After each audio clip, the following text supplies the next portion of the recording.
The Seabird Survival Program encompasses the entire journey of the rescue, rehabilitation, and release of the vulnerable seabirds along our coastline.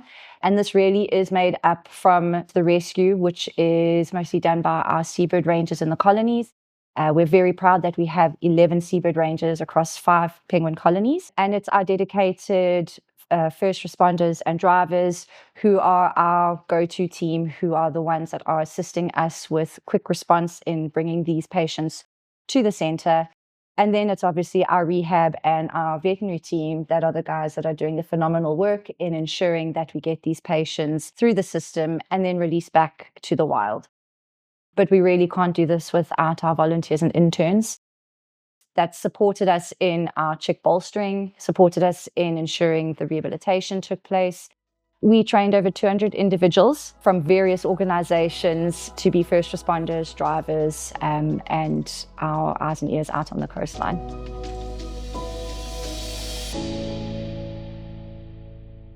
We're very proud to have grown our ranger program to 11 rangers across 5 different African penguin colonies. These rangers allow SANCCOB to have an impact in the wild and to influence the outcomes for seabirds at their natural breeding habitats. So SANCCOB's work in the colonies is part of a tight collaboration with management authorities. So we work at Dussin Island and at Stony Point very closely with Cape Nature, and our work with Cape Nature extends to the De Hoop new penguin colony. On Robben Island, we work with Robben Island Museum and with Sandparks, and we get regular reports from our rangers that help us keep our finger on the pulse of what's happening in the wild. SANCCOB also works very closely with Sandparks and the City of Cape Town, managing the Simonstown and Boulders penguin colonies. Our researcher, Albert Steeman, is an expert at identifying predator-inflicted injuries on African penguins, and he collects very detailed data about the body condition and the types of injuries or sources of mortality in all the seabirds that come to SANCCOB. This is an extremely unique opportunity to gather data about what threats are affecting birds at different places in the wild. So based on the information collected by rangers in the field about the types of predators that are present in the colony, they use camera traps and observational information to identify mongoose and otters, seals and caracal, all these different predators that opportunistically kill African penguins and other seabirds. That information combined with the information we collect at SANCCOB, based on post-mortem results and in the rehabilitation center, allows us to get a good handle on the spatial and temporal patterns in predation. So different predators are affecting birds at different colonies, and the relative level of predation pressure from each of those types of predators through the course of the year and over many years.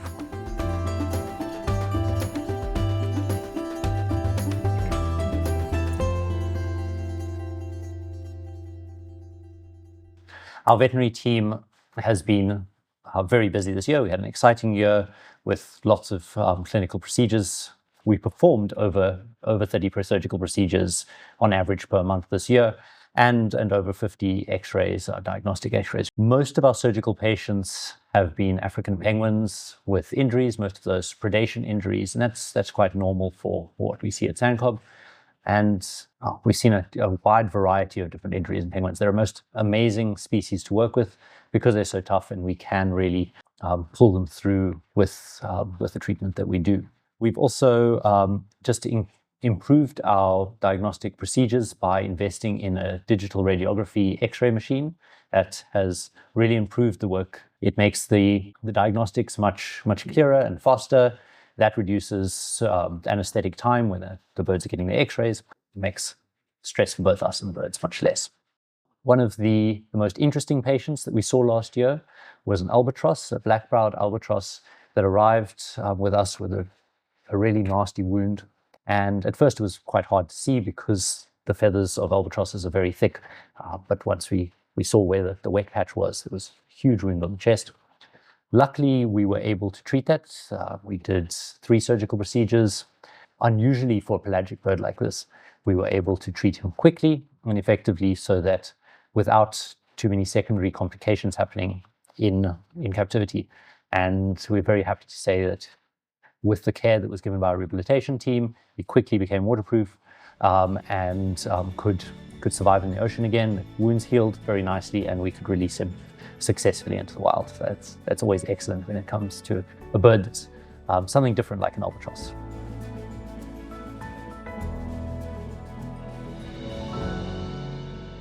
During the last year, we admitted collectively with the Eastern Cape's facility as well as the Western Cape's facility 2,044 seabirds, which included African penguins as well as other seabirds. Admissions were largely dominated by emaciated African penguins, Cape cormorants. We received a lot of gulls in with suspected botulism as well. One of our notable releases that we had in the last financial year was AP 770.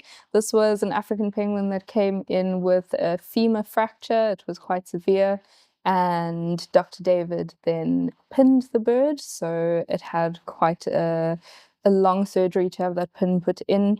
Unfortunately, the bird suffered a lot of complications while in rehabilitation, and one of them was having a bone infection due to the pinning. That gave us a little bit of a fright at the beginning, but the bird underwent a lot of meticulous care and rehabilitation and finally got released back into the wild after almost a year of being with us. So that was one of our highlights of the year. In the Eastern Cape, they had a Cape gannet that came in with a severe injury to the neck, which we call a degloving injury.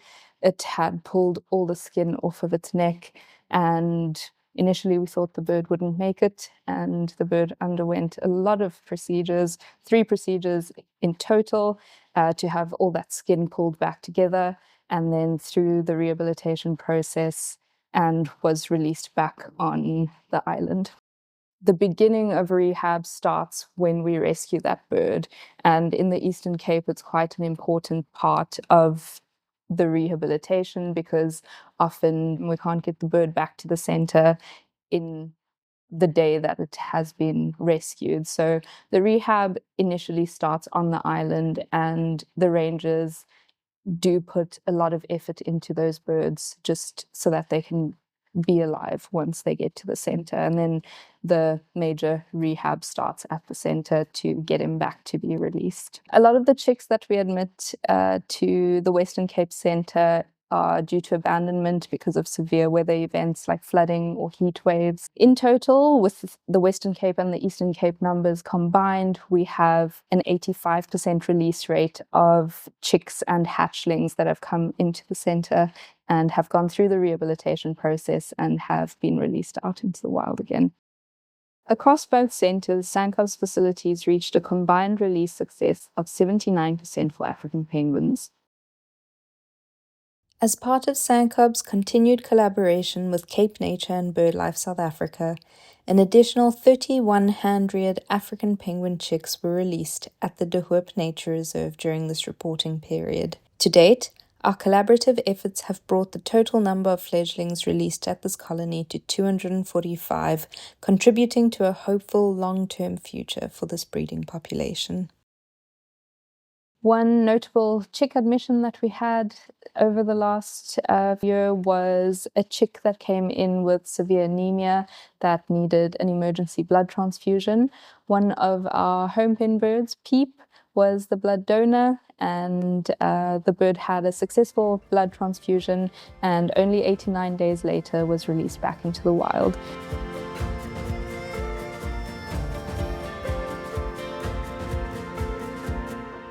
My name is CJ Hoverman, and I'm the Centre Manager at SANCCOB in the Eastern Cape. Algoa Bay is classified as an important bird area by BirdLife International, and it is known for its high concentration of marine biodiversity. The SANCCOB Centre has seen an increased number of African penguins and Cape gannets being admitted with mild to severe injuries caused by predation. In 2024, 56% of all the African penguins that were admitted to our centre were due to predation-related injuries. As such, many of these patients remained with us or remained at the centre for weeks, some of which required several surgeries and x-rays before recovering fully. The increase in shark numbers in Algoa Bay has been the cause for most of the injuries, with few coming from seals. Even though shark and seal predation are a natural threat to seabirds, given the state of the African penguin population, the impact that predation is having on the local African penguin population in the Eastern Cape is a concern. From 2016 to 2022, St. Croix Island went from being the largest colony of African penguins to one of the smallest, with a decline of over 85%. The recent population estimate in 2025 was just over 700 breeding pairs. Bird Island, however, is located much further from anthropogenic activities and currently hosts the second largest breeding population of African penguins and the world's largest breeding colony of the endangered Cape gannet. Both St. Croix and Bird Island account for almost 30% of the total African penguin population in South Africa, making these islands a focal point for marine conservation efforts and a powerful symbol of the urgent need for ocean protection in the area. A major revenue stream is the increase in international tourists visiting Algoa Bay. In 2024, SANCCOB in the Eastern Cape engaged with over 14,000 visitors, both local and international. The increase in tourism not only generates funds through tours and shop sales, but increased our exposure both internationally and nationally. Due to this, we were nominated as finalists for the Eastern Cape Tourism Awards. Additionally, SANCCOB Eastern Cape also achieved Global Humane certification for the second year running, due to our high standards of veterinary and seabird care, a partnership we truly value. In addition to the critical care services we provide to seabirds and to inspire lasting change, SANCCOB acknowledges and embraces our responsibility to educate the public, especially the youth, about the critical issues facing our seabirds and the marine environment, in the hopes of developing a future generation of conservationally minded individuals, intent on preserving the ocean and all its inhabitants. The first and most powerful line of defense is an educated populace that understands the values and actively protects its marine resources. In 2024, SANCCOB Eastern Cape hired a new education supervisor and created a new education coordinator position to help drive and expand the education reach in the Eastern Cape. Through its education and outreach programs, SANCCOB Eastern Cape engaged with over 12,500 learners in 2024, ranging from mainstream schools to under-resourced schools.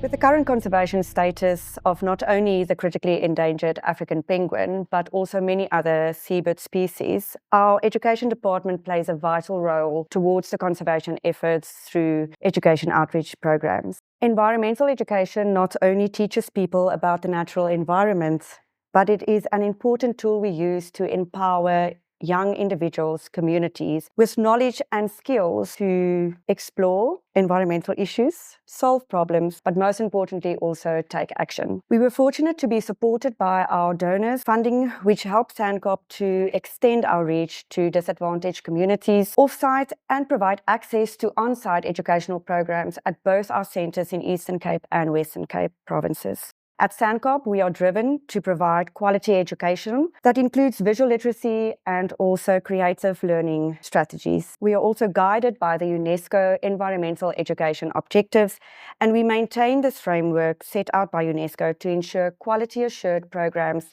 that connects people with nature in meaningful ways.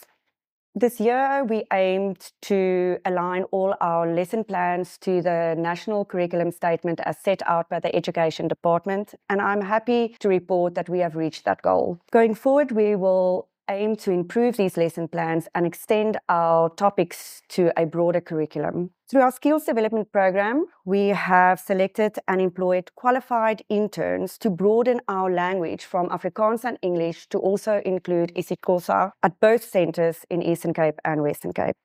Our biggest milestone this year was the opening of our newly built visitor centre in July 2024. The visitor centre included a large purpose-built education room to be able to host larger and bigger school groups, an easily accessible merchandise shop to grow our revenue, and an adjacent coffee shop to enhance the visitor experience. Our average growth of 42% in merchandise retail turnover, strengthening the SANCCOB's financial sustainability. In 2023, we reached 24,000 individuals, and I'm happy to report in 2024, we've increased that number to 35,000 individuals.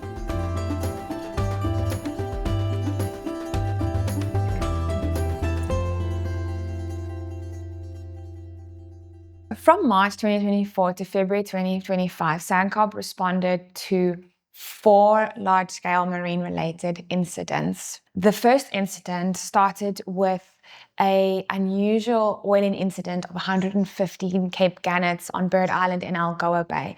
The substance was later identified as a byproduct of a phytoplankton bloom. Following this event in July 2024, SANCCOB responded to the grounding of the bulk carrier, the MV Ultra Galaxy, which resulted in 4 separate oil spill incidents over a period of around 6 months during the wreck removal process. Only 1 African penguin was recovered oiled. In September 2024, Algoa Bay was the site of another oil spill, this time not linked to ship-to-ship bunkering, but rather the container ship, the MSC Apollo. 13 African penguins were oiled, of which 12 were successfully rehabilitated and released. And finally, at the start of the year, in January 2025, 19 African penguins were rescued in and around Hout Bay, covered in some type of oil substance. Tests later revealed that it was likely some kind of motor oil. All 19 were successfully rehabilitated and released. Moving on from response to preparedness, as these incidents have highlighted, preparedness really matters. And so from SANCCOB's point of view, a large part of our year is around improving preparedness. SANCCOB started off by deploying basic oiled wildlife response colony kits to the land-based colonies of Simonstown and Stony Point. These kits contain essential personal protective equipment that our rangers would need to respond to oil spill events where wildlife are affected. And it serves as that initial response equipment needed until additional equipment arrives. These kits are complementary to the kits that we deployed to the island colonies of Dustin Island, Robben Island, Dyer Island, and Bird Island in 2023. These kits were all funded by the AZA Safe Disaster Relief Program. At the same time, we conducted basic oiled wildlife response training for the management authorities at these colonies. SANCCOB also conducted basic oiled wildlife response training for first responders at both our centres, and internally, SANCCOB staff participated in a deployment exercise where we simulated a pretend oil spill far north on our west coast, so all the way to Port Nolloth, and the staff had to work through a range of different scenarios to kind of figure out how best SANCCOB would mobilize a response to something so remote. And lastly, our rehabilitation team participated in a training exercise where they actually washed oiled carcasses, and this was to help refine and hone in their skill sets. Moving beyond South Africa, SANCCOB's consultancy work continued to expand. In May 2024, SANCCOB trained 6 I4 staff members from around the world in advanced oiled wildlife response strategies and practices. Later on, SANCCOB reviewed Nigeria's very first draft oiled wildlife contingency plan framework, a monumental achievement by a country that has an extensive history of oil spills to this day. In November 2024, SANCCOB attended the GIAWACAF conference in Togo and helped facilitate the wildlife component of a tabletop exercise involving all participants. And lastly, in February 2025, SANCCOB facilitated a workshop between Senegal, Mauritania, and the Gambia on developing a framework for a sub-regional old wildlife contingency plan in the region, another first for the area. Lastly, SANCCOB, as part of the GAWAS network, attended several online and in-person meetings, helped develop internal trainings, and participated in internal exercise aimed at testing and strengthening Tier 3 world wildlife response capabilities.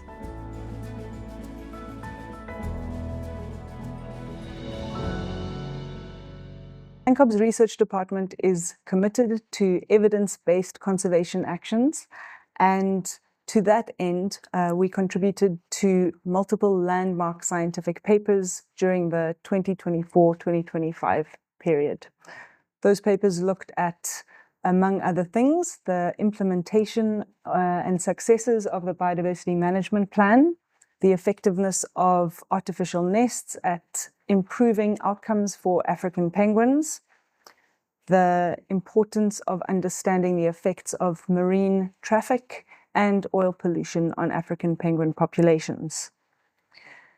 Together with our partners, we also contributed to the science underpinning the fisheries closures and other papers to do with African penguin survival and reproduction in the wild. With over 2,000 seabirds representing more than 33 species admitted during this period, SANCCOB has an unprecedented opportunity to understand the threats to African penguins and other seabirds in the wild. Our research department published papers on otter predation and bee envenomation, two important threats to African penguins at mainland colonies. In the reporting period, SANCCOB's research department also continued our critical work in the transponder project. That's transpondering birds both at the center and in colonies in the wild. Going forwards, SANCCOB's research department, together with the whole conservation team, have identified our research priorities for the coming 5 years. Previous work by SANCCOB and our partners has shown that, among other things, vessel traffic and marine noise and disturbance is an important threat to African penguins. So we aim to study and understand the effects of marine traffic and noise pollution on African penguins in important breeding colonies. We also plan to use remote technologies like camera traps to understand incubation behavior and predation in African penguin colonies. Overall, our research department had a very successful and exciting year, and we hope to continue important evidence-based conservation science for seabirds going forward. SANCCOB can be proud of our world-class record keeping. That's data collected about seabird species that come into the Center for Treatment, their outcomes and release statistics, and also processing and collating data that comes in from wild seabird colonies.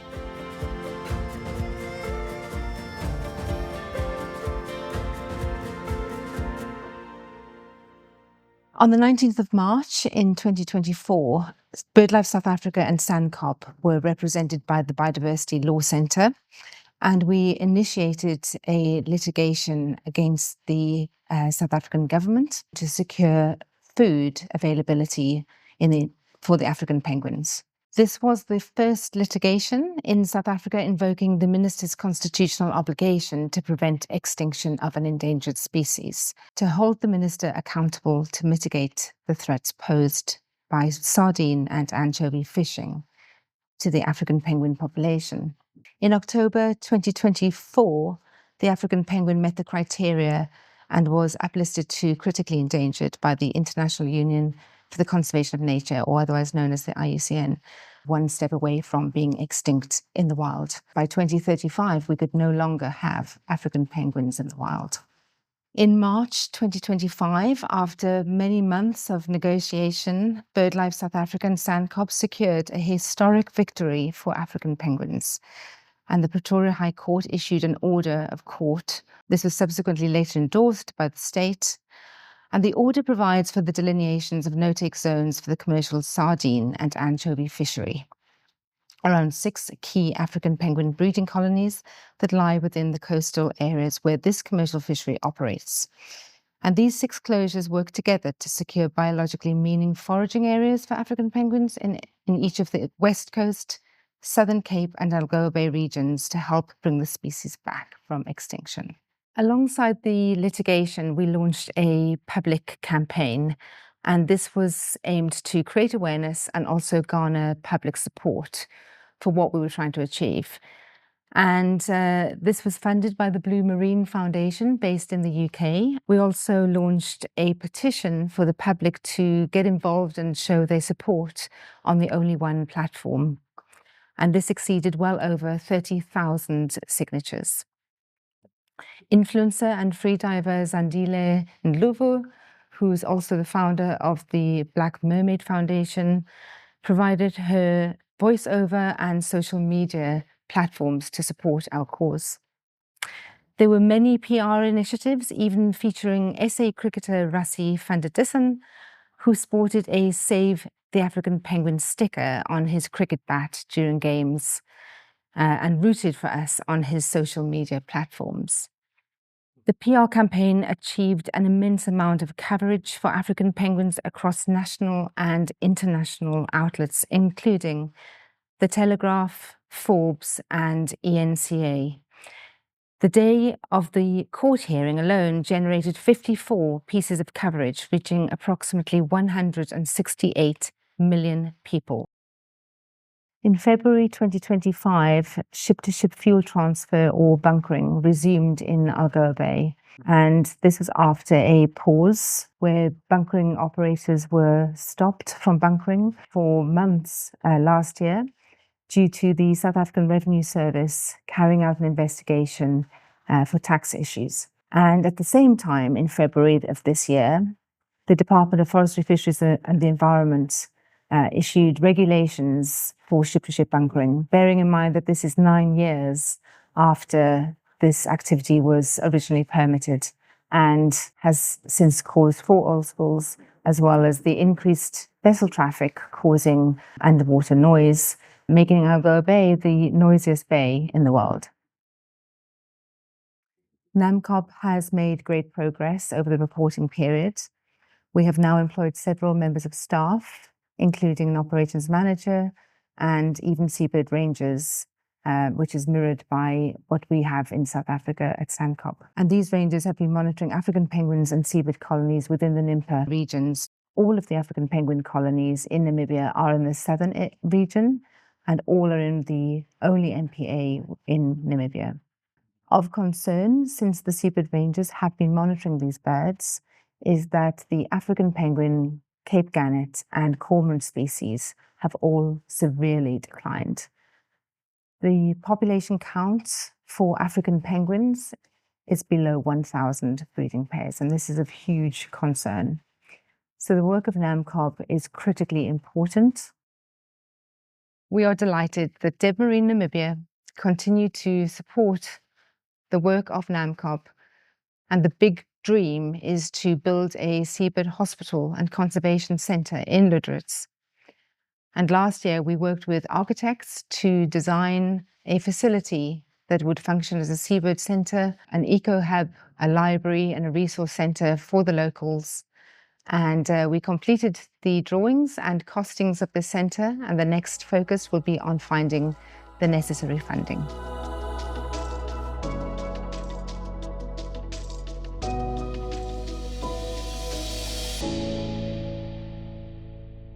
I'm proud to share that SANCCOB has once again received an unqualified or clean audit opinion with no reports to management, which reflects our robust control environment and our commitment to transparency and accountability. When looking at SANCCOB's financial performance and position over the past 3 financial years, we have shown remarkable growth.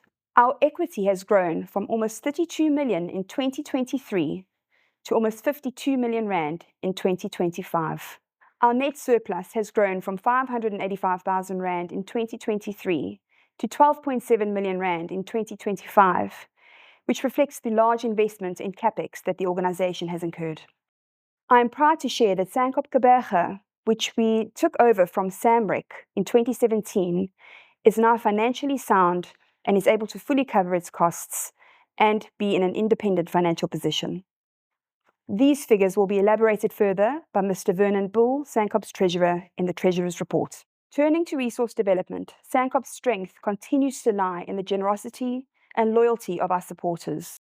During the reporting period, SANCCOB saw a remarkable increase in income, which included a 43% increase in campaign and event income, a 36% increase in donation income, a 36% increase in education-related income, a 69% increase in filming income, and a 42% increase in merchandise sale-related income. This includes a growth in cause-related marketing campaign income, which resulted in a 56% increase in funding in this portfolio. This includes SANCCOB's partnership with Fitch & Leeds. SANCCOB invested in marketing and communications over the reporting period, with a key objective to elevate our brand. A notable placement includes SANCCOB Ranger Yandisa Tswetswe, who was featured on Carte Blanche, South Africa's leading investigative current affairs program, which reaches over 1 million viewers weekly and enjoys a respected national and international audience. I am very proud to report on 2 key capital projects that SANCCOB undertook during the reporting period. We were incredibly proud to open the doors in July 2024 of our Education and Visitor Centre.